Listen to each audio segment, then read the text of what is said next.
What's cracking, guys? Bruce Matson, your host of the show of Metric Scout Fantasy Football, and today we are doing another rookie mock draft. And as you all know, we've been trying to do different themes with these mock drafts. Last week we did a running back heavy draft. This week I did something a little bit different, just so we can get some different data points in the draft. I gave a top 50 list to three of my friends, and I said, hey guys, mock draft this out. Do it however you want. Do it as Superflex. Let's do 2 rounds, and let's see what you guys get.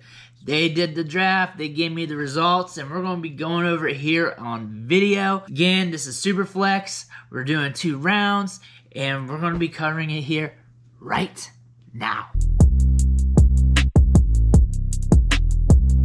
It's draft time. Let's look and see what these jabronis selected in this draft. Let's see if it's crazy. Let's see if it makes sense. Let's see what they did. So with the first pick in this Superflex rookie mock draft, my boy selected Kenny Pickett from Pittsburgh. Pickett will get drafted in the first round this year. He's going to be a high-end selection.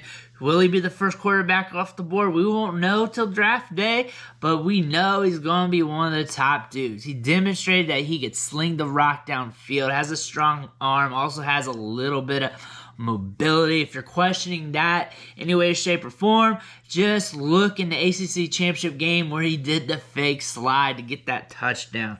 This year, he went gangbusters, passing for 4,319 yards and 42 touchdowns. Good season, best season by far on his career. This was the season that made his money. Let's go on to the second pick of this Superflex rookie mock draft, and they selected Matt Corral, quarterback from Ole Miss. Over 500 rushing yards in each of his last 2 seasons, completed 68.3% of his passes. And really, Corral is up there. He is going to be competing to be the top quarterback off the board this season, and he is much deserving of this because he's got the arm talent. He can sling it downfield. He's got some ability. He is gritty too. He'll run over dudes or at least attempt to at the point of contact.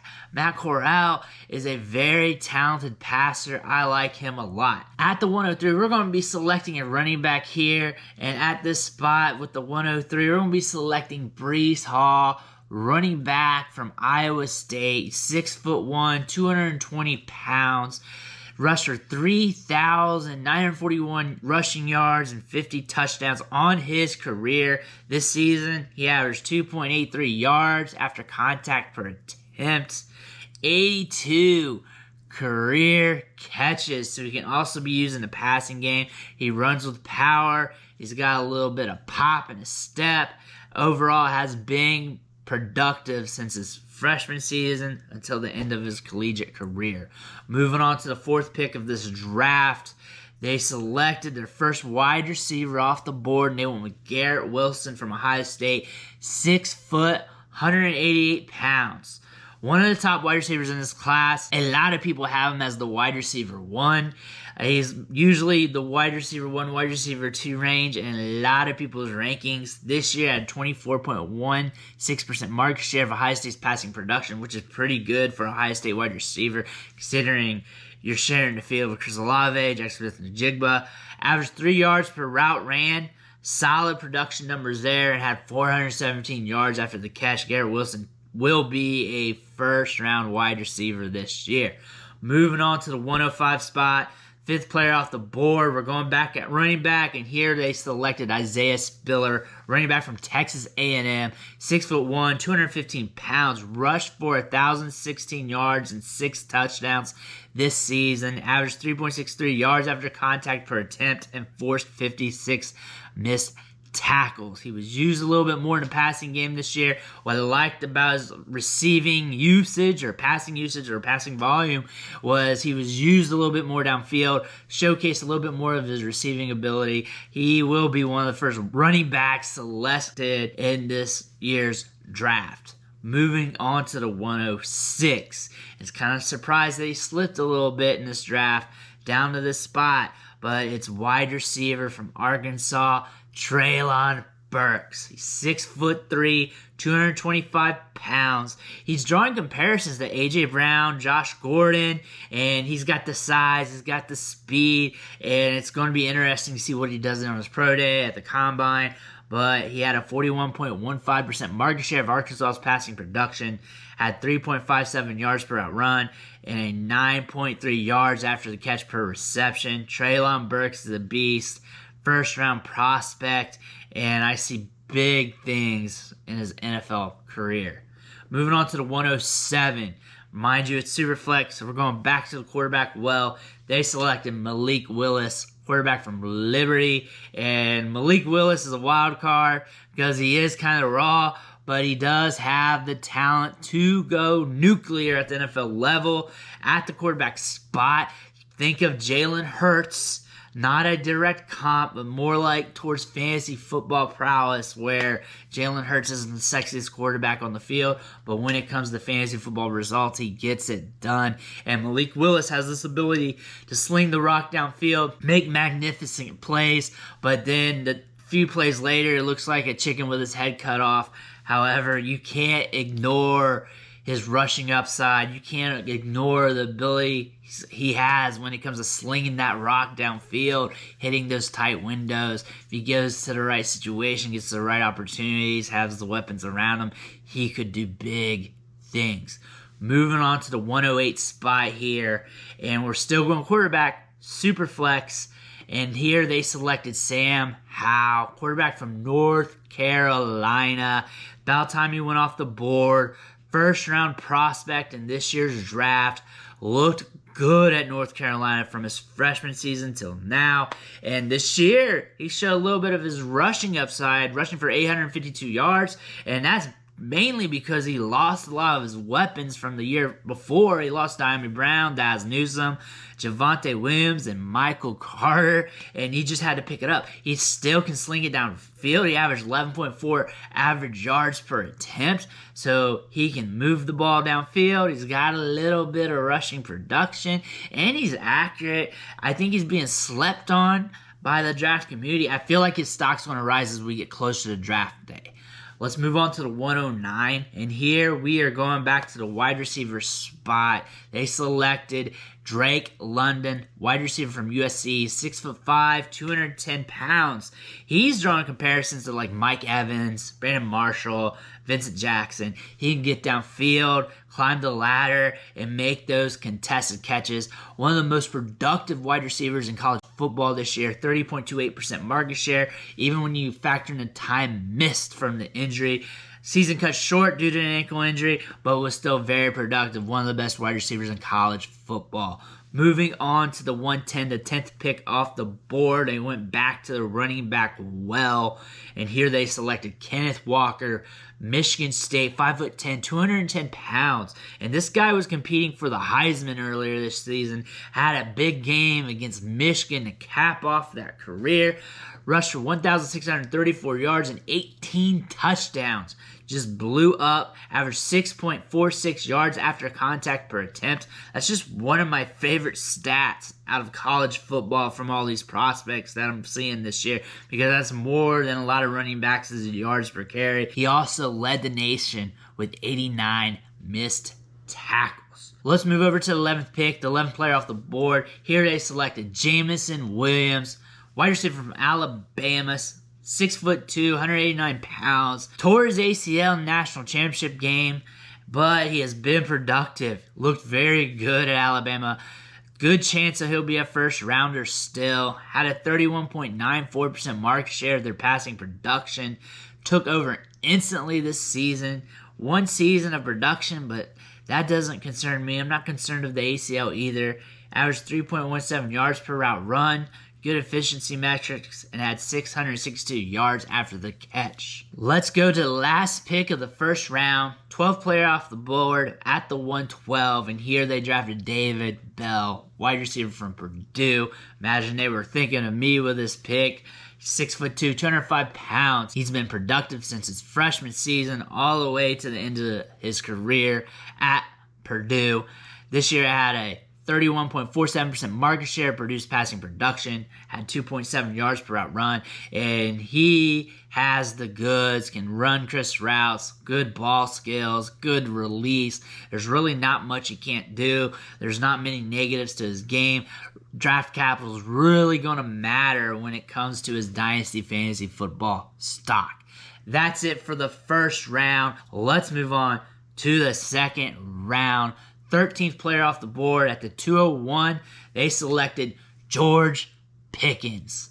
Wide receiver from Georgia, 6'3", 200 pounds. He broke out at age 18, actually, with a 23.29% market share, and he followed that up in 2020 with a 20.53% market share of Georgia's passing production. As we all know, the ACL injury really derailed his progress for this season, but he came back, made some crisp catches in the national title game, and looked good. Let's move on to the 14th pick off the board at the 202. They selected Wandel Robinson, wide receiver from Kentucky. He's listed at 5'10", 185 pounds.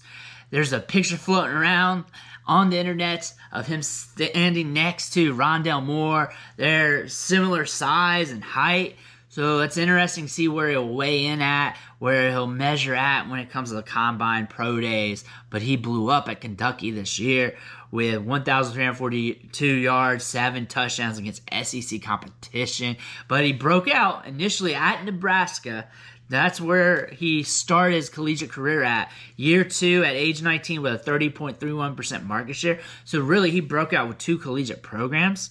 And this season with Kentucky, he had a 43.11% market share of Kentucky's passing production, 3.56 yards per route run, and 5.8 yards after catch per reception. Wandel Robinson, I haven't talked about him much on the channel, but I'm going to a lot this year. But I like him a lot. He's one of my favorite wide receivers in this class, and I'm moving him up and down my board a lot frequently. So I imagine I'm going to have a lot of content about him soon on this channel, so you might want to hit that subscribe button so you don't miss out. Let's move on to the 15th pick off this board at the 203. They selected Chris Olave, wide receiver from Ohio State, 6'1", 189 pounds. There's a good chance he's going to be selected in the first round of this year's draft. This could be a good value play here. This early part of the second round had a 21.37% market share of Ohio State's passing production, 2.29 yards per route run, and 4.2 yards after the catch per reception. Chris Olave has been a key staple of Ohio State's passing offense for multiple years now. A lot of people are high on him. PFF has a high grade on him, and he is a good wide receiver, a good route runner, and it's going to be interesting to see how he translates to the NFL level, considering he was the third option in the Ohio State passing game this season.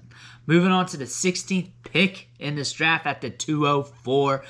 These guys selected one of my favorite running backs in the class, and that's Zack Sarvinay, running back from UCLA, 6'1", 220 pounds. And he really rejuvenated his career this year, rushing for 1,153 yards and 13 touchdowns, averaged 3.5 yards after contact per attempt. And he's a bigger boy.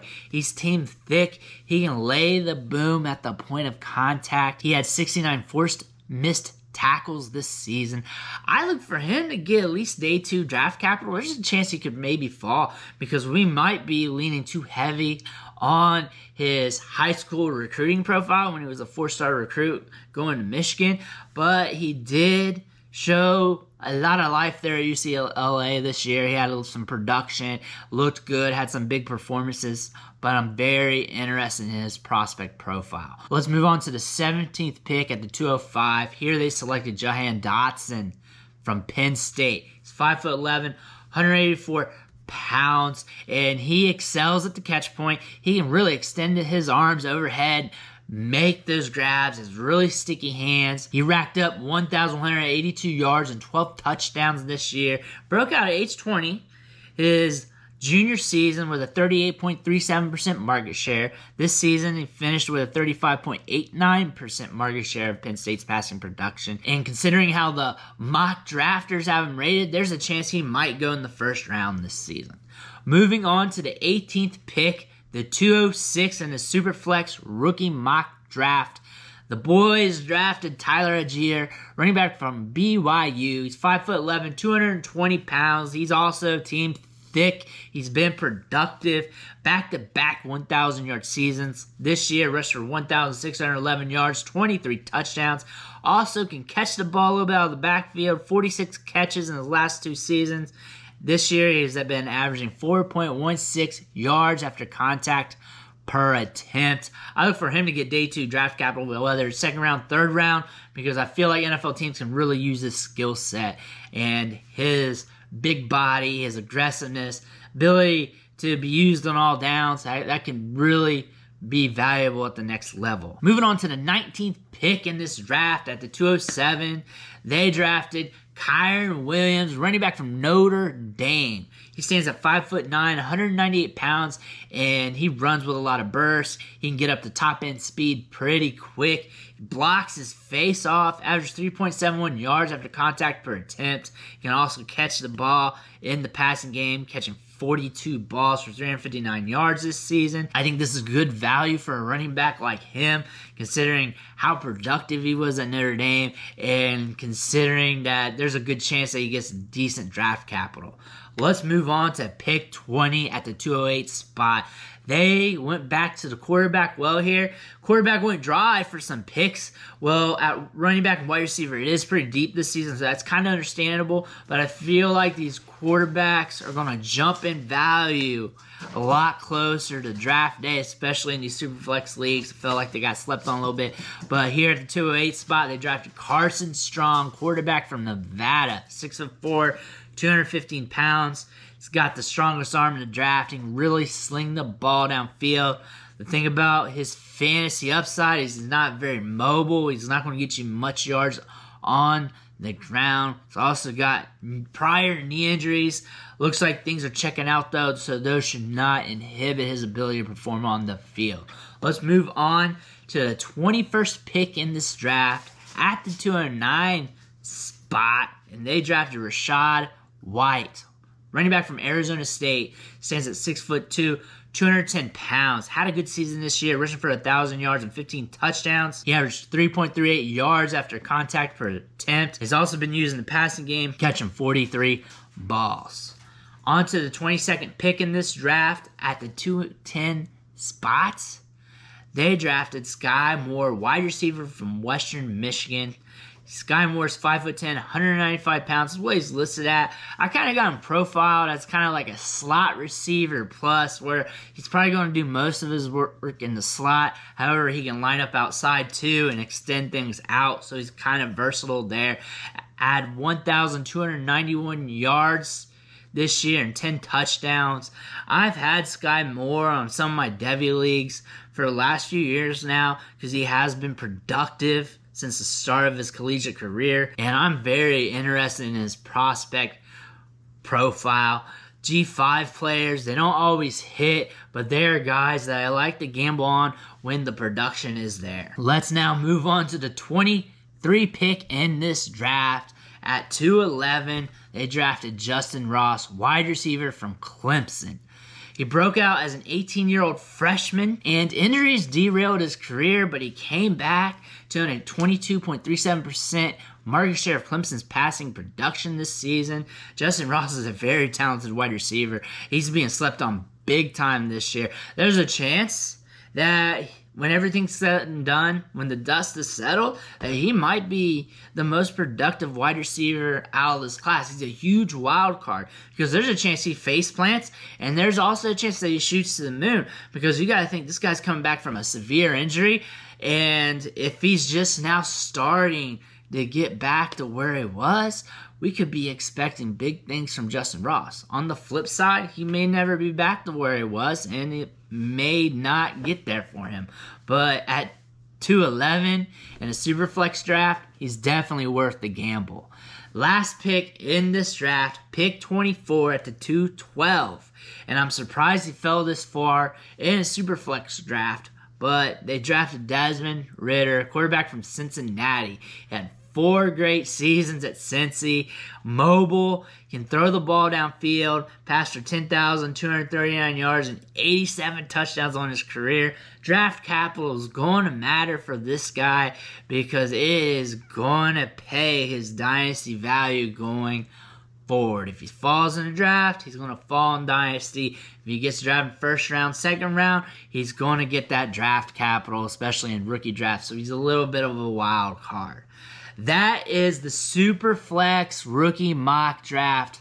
2 rounds this time, covered 24 players. Let me know what you think about the draft. Who slipped? Who's undervalued? Who's your favorite player? Whatever you want to say, drop it in the comments. But I want to thank you for watching the show, sticking with me. Make sure you hit that subscribe button on the way out. Every subscription matters. We're almost to 1,000 subscribers. We're almost there. Every subscription counts to get into that goal. But again, I want to thank you, and I'll catch you next time.